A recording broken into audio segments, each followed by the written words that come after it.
Hello and welcome to another Smaulgld live stream. It is Monday the 19th of August 2019 and tonight's topic. Do you have Bitcoin derangement syndrome? Now, this isn't going to be a anti-crypto screed where I trash cryptocurrencies or trash Bitcoin. Rather, it is a critique of asset adoration. And there are people called Bitcoin maximalists, and they are afflicted with, I believe, is Bitcoin derangement syndrome. But I'm not just picking on Bitcoin, and this isn't a advocacy for an altcoin or an S-coin. This is basically going to point out some of the issues I have with this asset adoration, and I don't confine it to Bitcoin. Back last year, I did a series of podcasts and blog posts, and they were dealing with whether or not one had gold or silver derangement syndrome. Once somebody gets cottoned on to the idea, and even worse yet, starts to accumulate an asset, they get this derangement syndrome where they start to adore the asset. They're unable to see the difference between a compelling argument to own it and fact.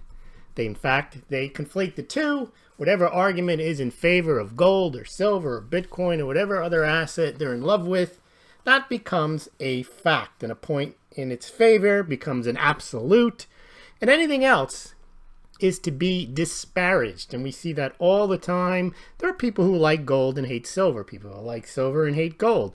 There are people who like gold and hate Bitcoin. There are people that like Bitcoin and hate gold. There are any number of permutations in this derangement once you fall in love with an asset. And you begin to, if you have, I believe, gold derangement syndrome, Bitcoin derangement syndrome, silver derangement syndrome, you start to repeat yourself. You start to binge watch YouTubes that repeat the fact that Bitcoin's going to end central banking, free humanity, gold is money, and everything else is just credit. Silver is money. Whatever the mantra is, if you have the derangement syndrome, you believe it. You repeat it yourself. You listen to it repeated on the echo chamber.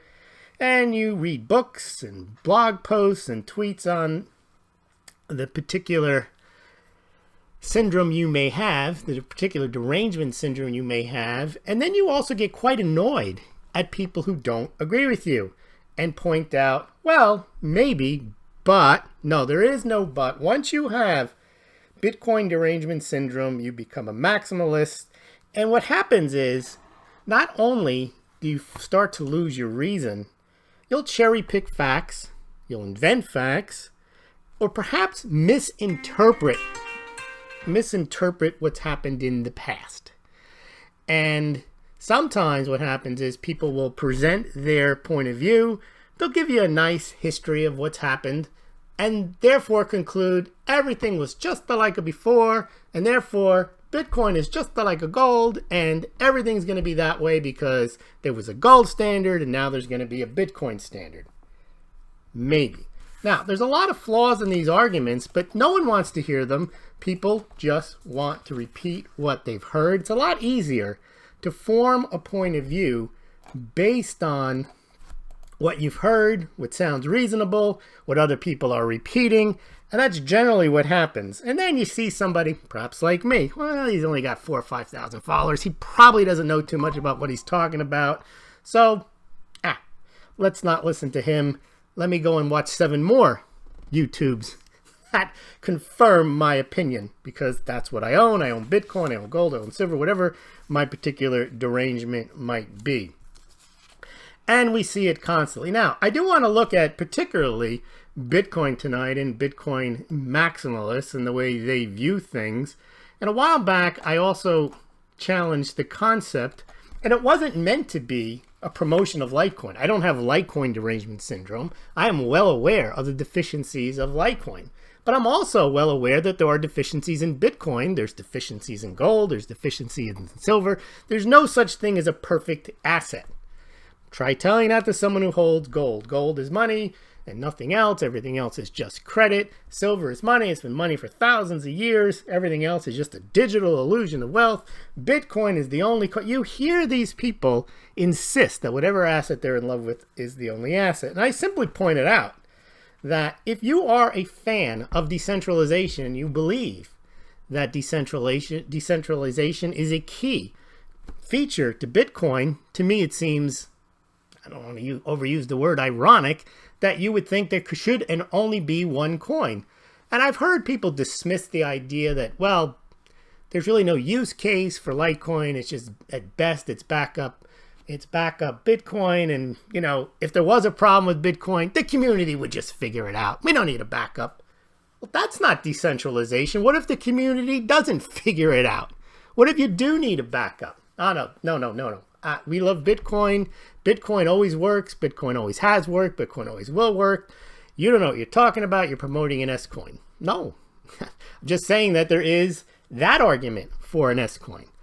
The other thing is that I like to talk about with when people are insisting that Bitcoin, everything is going to be Bitcoin.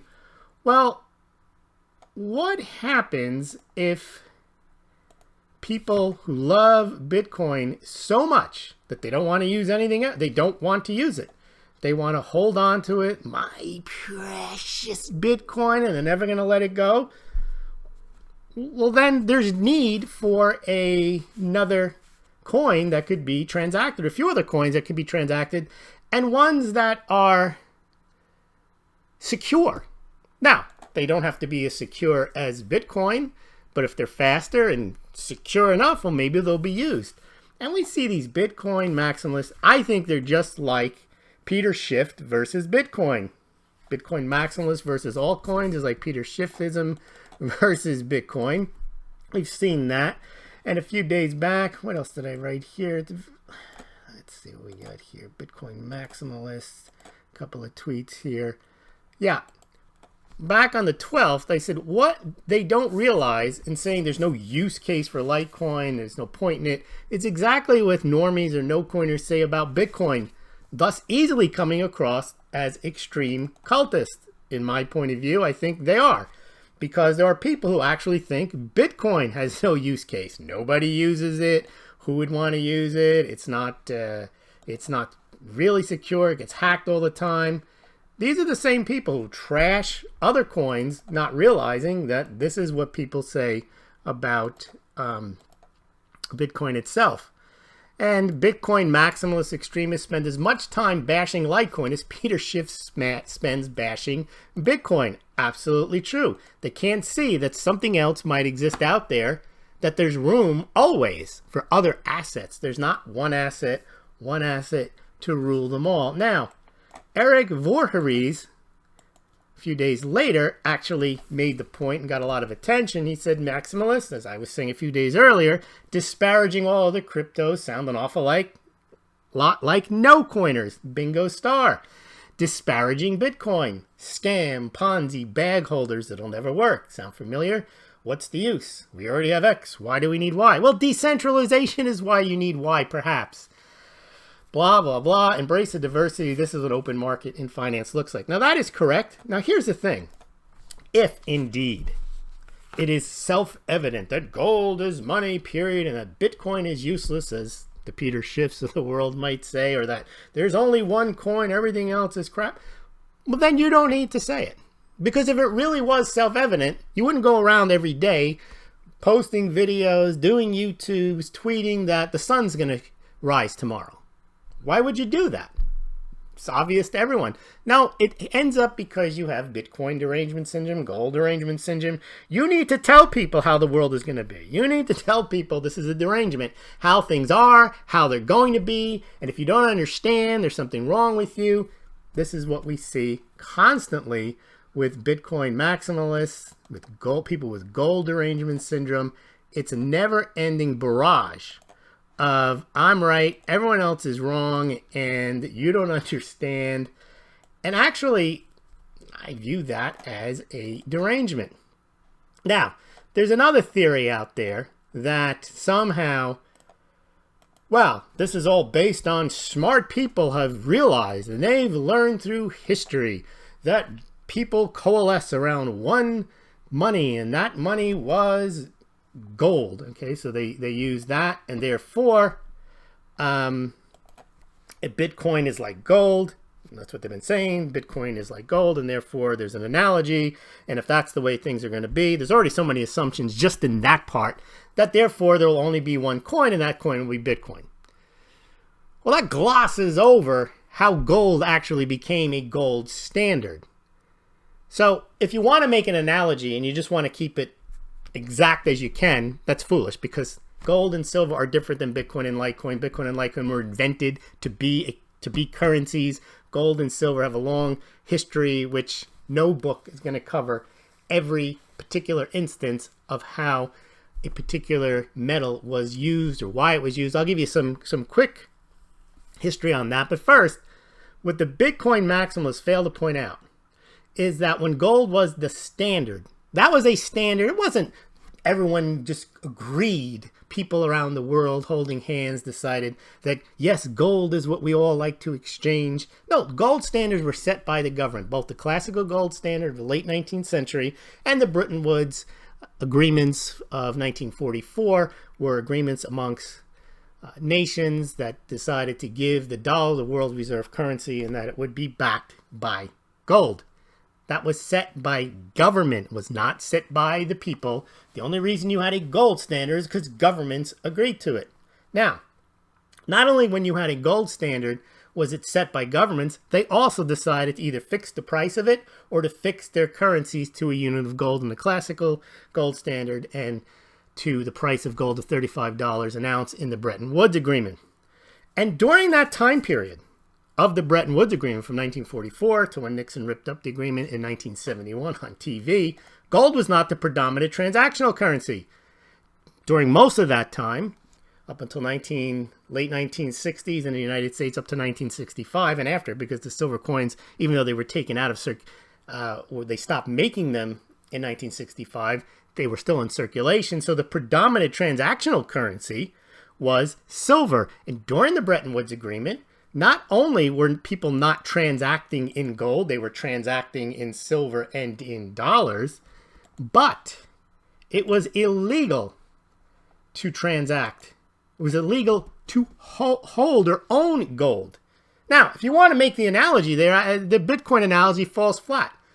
There's going to be a Bitcoin standard because you believe that governments are now all going to agree to use Bitcoin, and that'll be the central banks of the world will agree. We're going to hold our reserves in Bitcoin, or we're going to peg our currencies to Bitcoin, and we're going to fix the price of Bitcoin, and it's going to be illegal for people to hold Bitcoin.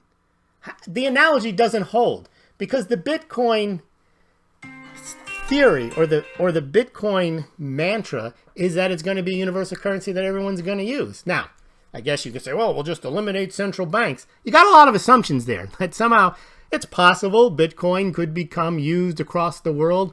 That's a long putt, though. That's more than a long putt. That's a long drive. And a few really good short shots and then a couple of putts. I mean, to get to that point, you really are making a lot of stretches. May or may not happen, but to mention that somehow we had a gold standard, so now we have to have a Bitcoin standard, the two really aren't related. Now, further information on the gold standard. Not only did the government select gold at the time, and they selected it in the 19th century and also in the 20th century,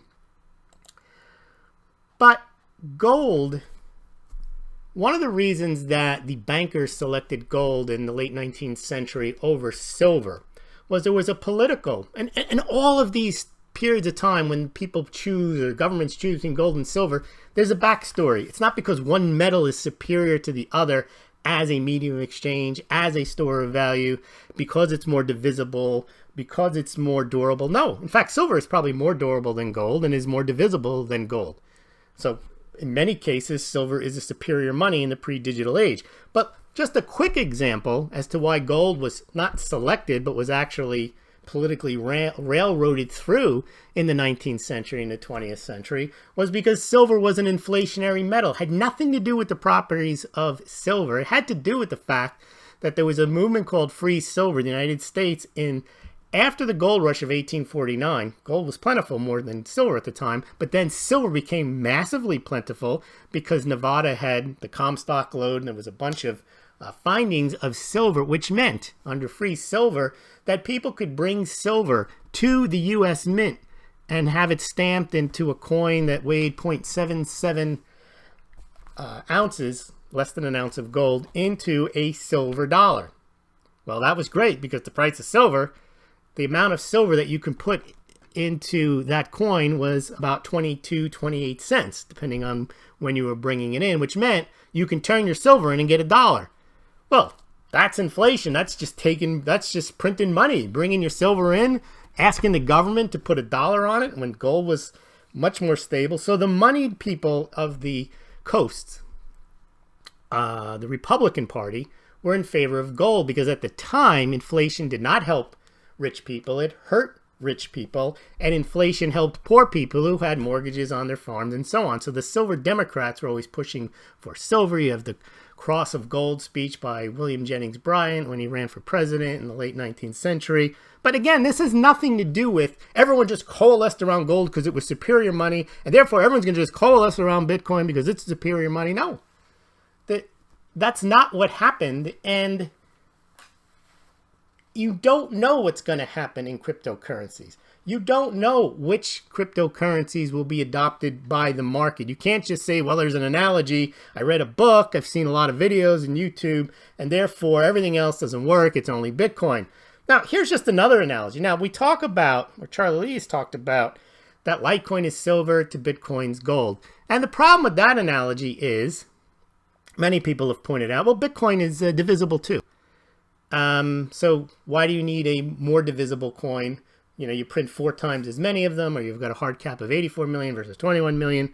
What's the point? Well, yeah, on its surface, you'd say, doesn't make much sense. However, what's happening in reality, maybe it does make sense. People are hoarding Bitcoin. Bitcoin has gone up at a much greater rate than 4-to-1 to Bitcoin. It's got a larger network. It's got more hash rate. It's got more power. It's got more everything. It's got more listings. It's got more users. It's got more wallets, more active transactions. But Litecoin does have a use case in that if people don't want to spend their Bitcoin, and Litecoin is faster than Bitcoin, and well, people say, well, we're going to do Lightning Network, so then Litecoin goes away. Who says Lightning Network is going to work? Well, it's working right now. No, it's not. Who's using it? No one's using it. Well, they will use it. You don't know that. It's possible they will. It's probable that they will, but maybe they won't. You know, all the talk about putting Bitcoin into ETFs, well, that means there's less Bitcoin that's going to be circulating. That means that Bitcoin becomes like today's gold, stored, not spent. Nothing wrong with that. That doesn't mean Bitcoin won't be valuable. But just because Bitcoin can be everything doesn't mean it's going to be everything. It may mean that Bitcoin becomes, like they say, gold, but not like gold in every aspect, but like gold in the aspect that it gets stored. All of these custodial arrangements, all the things they're doing to try to get an ETF backed and so on, all revolves around holding on to Bitcoin. There's not as much trading going on, and a lot of the adoption could happen. It could happen with Bitcoin, but it might happen with Litecoin or other coins that people, again, don't value as much as a store of value. So perhaps the analogy is not Bitcoin is gold and Litecoin is silver. There's some validity to that. Given that Litecoin is cheaper, it's easier to send one Litecoin. You understand what you're sending. You're sending less than $100. You want to spend $100 in Litecoin, quick, figure out how many Satoshis you have to send. It's a little confusing. But what it could work out to be is right now you have Bitcoin and you have gold and you have the dollar. Now, the gold is clearly a better store of value. But do people transact in gold? No. Why? They hold on to gold. They don't transact in gold. They're allowed to. It's not illegal. But it's just clunky to do so, and they don't feel like doing. They want to hold on to the gold. But people get paid in dollars, and they spend dollars. That's actually what gives the dollar value, even though it really technically has none. The biggest value to the dollar is that everybody spends it, and everybody holds it, and everybody then spends it, and everybody gets paid it, and everybody accepts it. But it's not the best thing to store. In fact, Janet Yellen said it's not a great store of value, but it actually has value because it's you. So it's possible. I'm not saying it's definitely going to happen, but if people hoard Bitcoin, but people want to transact in a cryptocurrency, maybe they transact in Litecoin, and maybe a lot of people transact in Litecoin. People spend it, they replace it. That dynamic could happen. It could happen that no one wants to spend their Bitcoin, and they may sell little tiny bits of Bitcoin into Litecoin and spend that, or sell tiny bits of Bitcoin into another coin, spend that. Who knows what's going to happen? But this idea, because Bitcoin can be everything, that it will be everything, no, the market decides how all that is going to play out. And to hear people insist that because Bitcoin can be everything, and it has potential to achieve X, Y, and Z, that it's inevitable that it will because it can, and if you don't agree, then you don't understand. And no, I understand that Bitcoin has potential, but it doesn't mean something else doesn't have potential. It also doesn't mean that Bitcoin doesn't have roadblocks that it could face. I don't want to go into all of those right now, but the point is that if you have Bitcoin derangement syndrome or gold derangement syndrome, I actually think you could be missing out, because everything cannot, if you believe that gold is the answer, or that silver is the answer, or that Bitcoin is the answer to everything, I don't know. I think that's a bit cultish, and let me know what you think. I know there's many people who insist that the world has to go a certain way, and that way is the way of Bitcoin, or there's people who insist we must return to a gold standard. Nothing else will work. Let me know what you think, and we will see you tomorrow. And if you enjoyed this podcast or other podcasts, maybe you didn't like this one in particular, please help the channel out you can hold up your phone to the QR codes on the screen. And if you're a Bitcoin maximalist, and I do mention this the other night, I've not received a Bitcoin donation for years. And that tells me something. I've received Litecoin donations, a few a month. Somebody did send me a generous Bitcoin donation today when they heard that I hadn't been receiving Bitcoin donations. So it's quite possible people are holding on to their Bitcoin and they are transacting in their Litecoin. And if you'd like to do that and help the site out, please do so. Also, you could support Smaulgld. If you're a gold or silver fan, you can send that in the post. Don't send too much unless it's insured. People have sent me that, and they've not gold, but they have sent me small amounts of silver, checks, cash, or I really like when people become Smaulgld patrons or become a member on Subscribestar and donate a small amount each month, or you can send one-time donation via Patreon. And of course, the real asset to adore are Smaulgld mugs. They are real wealth. They can't go to zero.